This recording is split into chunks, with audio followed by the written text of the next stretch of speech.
বিভিন্ন গদি মিডিয়া আপনারা দেখেছেন যে বহু মানুষ মুর্শিদাবাদ থেকে গঙ্গা পার হয়ে নৌকোয় করে মালদা চলে যাচ্ছেন। এই ভিডিও আপনারা দেখেছেন, কিন্তু যে গ্রাম থেকে পালিয়েছিল সেই গ্রামবাসীরা কি বলছেন? সেখানে পৌঁছে গেছিলেন আমাদের ডিজিটাল মিডিয়া ফেডারেশনের ভাইস প্রেসিডেন্ট স্বপন কারিকর। সেই গ্রামের যে সমস্ত পরিবার পালিয়ে এসেছেন তার প্রতিবেশী হিন্দু পরিবার মহিলারা তারা কি বলছেন, কেন পালিয়েছেন, শুনুন আসল কারণ, আসল রহস্য। এবং তারা হুঁশিয়ারি দিয়েছেন গদি মিডিয়াকে, সেটাও শুনুন। ব্যাপক শেয়ার করুন আর আমার চ্যানেল বং নিউজ লাইভ অবশ্যই সাবস্ক্রাইব করুন।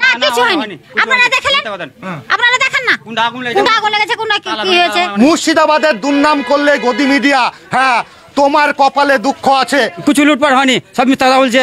কেন বলছে? হয়তো ফাঁসাওয়ালা সব বলছে। সাংবাদিকতা করতে এলে ভালো করে করো, না হলে এরপর পাবলিক। কেমন আছে মুর্শিদাবাদ? হ্যাঁ, শামসেরগঞ্জ এখন কেমন আছে তারই খবর নিতে একদম সরাসরি ধুলিয়ানের 4 নম্বর ওয়ার্ডে এখন আমরা আছি। হ্যাঁ, এই ওয়ার্ডের যে বাড়িগুলো দেখছেন আপনারা টিভি চ্যানেলে যেগুলো দেখেছেন, এই যে বাড়িগুলো বন্ধ, ওই একটা বাড়ি পুরো বন্ধ।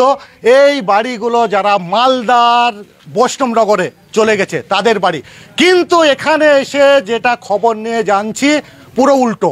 হ্যাঁ, কি রকম উল্টো না, যে ঘটনাগুলো আপনারা টিভি চ্যানেলে দেখছেন, বিশেষ করে গদি মিডিয়া যেগুলো দেখাচ্ছে যে চলে গেছে এবং এখান থেকে ওদের নাকি তাড়িয়ে দিয়েছে, এবং কোথাও নাকি এদের বাড়িতে 3 লাখ 6 লাখ টাকা ছিল, 1.5 ভরি সোনা ছিল, সেগুলো নাকি নিয়ে নিয়েছে।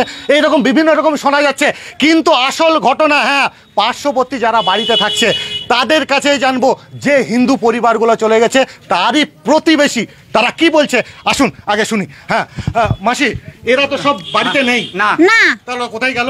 ওরা কোথায় গেল বলতে পারবো না তো আমরা। তাহলে ওরা চলে গেল কেন? ওরা চলে গেল মানে ভয়ে গেছে ওরা। আপনি তো জাননি? না, আমি যাইনি। তাহলে এখানে কোনো অসুবিধা হয়েছিল? না, অসুবিধা হয়নি, কিছু হয়নি। মুসলমানরা কিছু করেছিল? না, কিছু করেনি, মুসলমানরাই আটকে রেখেছে। আপনাদের মুসলমানরা আটকে রেখেছে? তারপরে ওরা চলে গেল? ওরা চলে গেল। ওরা তো মানা করেছিল, আমাদের মেম্বারও মানা করেছিল না তোমরা যেও না, তোমরা সেফে থাকো। আমরা সেফে রাখছি। ওই যে ওই বাড়িতে মানে সবকে রেখেছিল কি দেখো আমরা আছি, তোমরা যেও না। তোমরা তা শুনলো না? এটা যে বলছে লুটপাট হয়েছে বাড়িতে, হ্যাঁ তাইলে সব মিথ্যা কথা।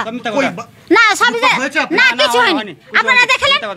আপনারা দেখেন না কোনটা আগুন লেগেছে, কোনটা কি হয়েছে? মানে কেউ চুরিও করে না, কিছু হয়নি। টাকাও চুরি হয়নি, না কিছু হয়নি, গয়নাও চুরি হয়নি, না বাড়িও ভাঙেনি। না না, কিছু হয়নি, মিথ্যা কথা এগুলো সব।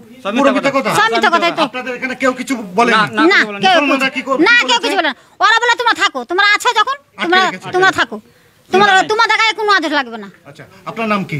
বয় মন্ডল। আপনার নাম কি দাদা? নবমন্ডল। কি এখানে কি কোনো রকম ঝামেলা হয়নি? কিছু ঝামেলা হয়নি। এগুলো লোক নাই কেন? ওই তো পালিয়ে গেছে, ওটা ধোঁয়া দেখে পালিয়ে গেছে, ধোঁয়া দেখে নিজে পালিয়ে গেছে, ধোঁয়া দেখে। আমরা তো ধোঁয়া খাচ্ছি না, কিছু চুরি হয়নি। দেখেন তালা সব মারা হয়, কিছু লুটপাট হয়নি, সব মিথ্যা কথা বলছে। কেন বলছে? হ্যাঁ, হয়তো ফাঁসাওয়ালা সব বলছে সব।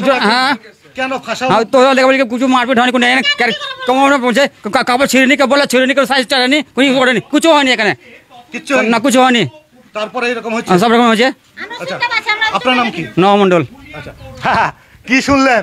গদি মিডিয়া, বারবার আমি বলি না গদি মিডিয়া, হ্যাঁ দেশটাকে ধ্বংস করছে এরা।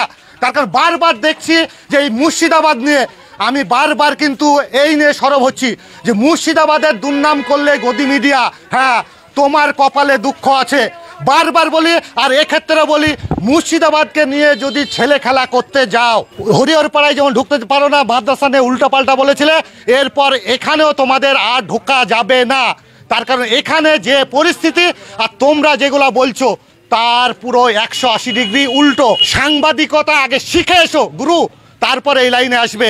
যখন সাংবাদিকতা শিখেছি, আমার গুরু বলেছে যখন কোনো এই ধরনের ঝামেলা, কোনো রকম দাঙ্গার পরিস্থিতি হবে, সেখানে প্রথমে না গিয়ে আগে পরিস্থিতি দেখতে হবে। পরিস্থিতি দেখে সেই দাঙ্গার সেই খবরগুলো দেখানো যাবে না, যেগুলো ভালো সম্প্রীতি দেখাতে হবে। হ্যাঁ, সেই কারণে আজকে 5 দিন পর এখানে এসেছি এবং এখানে এসে দেখলাম ঠিক উল্টো যেগুলো তোমরা দেখাচ্ছ। আবার কোনো মিডিয়া দেখছি না মুর্শিদাবাদের ভিডিও বলে চালাচ্ছে, পরে গিয়ে দেখা যাচ্ছে সেটা উত্তরবঙ্গের অন্য একটা জেলার খবর। তা ব্যাপারটা কি দাঁড়ালো যে মুর্শিদাবাদে এখন এই পরিস্থিতি, উত্তপ্ত পরিস্থিতি, আর সেই পরিস্থিতির মধ্যে অন্য জায়গাকার ভিডিও এসে ভরে দেবে এবং পরে ক্ষমা চাইবে। হ্যাঁ, এটা তোমাদের সাংবাদিকতা করতে এলে ভালো করে করো, না হলে এরপর পাবলিক ধরে তোমাদের। তার কারণে এটা মিডিয়ার কাজ নয় যেটা তোমরা করছো। এসে দেখে যাও এই ধুলিয়ান শহর কেমন আছে, আর ওই সব বাড়িতে কোনো রকম লুটপাট কোনো রকম হয়েছে নাকি এখানে এসে দেখে যাও, তারপর খবর করো।